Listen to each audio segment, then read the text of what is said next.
સુરત શહેરમાં ધોરણ 8ની વિદ્યાર્થીની સાથે યુવાને મિત્રતા કરી કારમાં લઈ જઈ વારંવાર શરીર સંબંધ બાંધ્યો.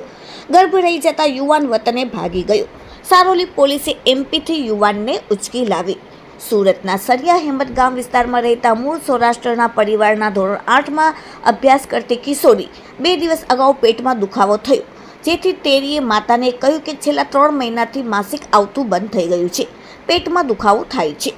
વાત સાંભળીને પુત્રીને માતાએ સુરતની સ્મીમેર હોસ્પિટલમાં લઈ ગઈ, જ્યાં ચેકઅપ દરમિયાન ડૉક્ટરે તેણીને 3 મહિનાનો ગર્ભ હોવાનું જણાવતા માતા ચોંકી ગઈ. માતાએ કિશોરીને પૂછપરછ કરતા જણાવ્યું કે નવેમ્બર 2024માં ધનતેરસના 2 દિવસ અગાઉ હું પપ્પાની ચા નાસ્તાની દુકાને ગઈ હતી, ત્યારે ઘર નજીક એક યુવાને ઇશારો કરી મને તેની પાસે બોલાવી મારું નામ પૂછ્યું.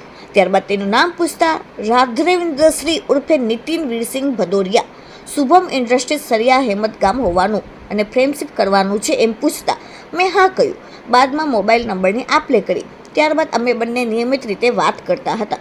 અમે ધનતેરસના દિવસે સાંજે શુભમ ઇન્ડસ્ટ્રીઝની પાછળ મળવા બોલાવી, જ્યાં વાત કરવાના બહાને કારમાં બેસાડીને આઉટડોર રિંગ રોડ ઉપર અવારું જગ્યાએ લઈ જઈ શારીરિક અડપલા સાથે શરીર સંબંધ બાંધ્યો. એવી રીતે 2-3 વખત મળવાના બહાને કારમાં બેસાડીને અવારું જગ્યાએ લઈ જઈ શરીર સંબંધ બાંધ્યો. એકવાર દુષ્કર્મ કર્યા બાદ 3 મહિના પહેલાં પરત આ રીતે કારમાં ફરી લઈ જઈ દુષ્કર્મ કર્યું. ભાંડું ફૂટી જતા રાઘવેન્દ્ર ઉર્ફે નીતિન વીરસિંહ ભદોરિયા વતન એમપી ભાગી ગયો, જેથી સારોલી પોલીસની ટીમ એમપી પહોંચી. દરમિયાન પોલીસે મધ્યપ્રદેશથી સરહદ ઉપરથી રાઘવેન્દ્રસિંહ ઉર્ફે નીતિનને પકડી લાવી. Bureau report, daily India TV, Surat.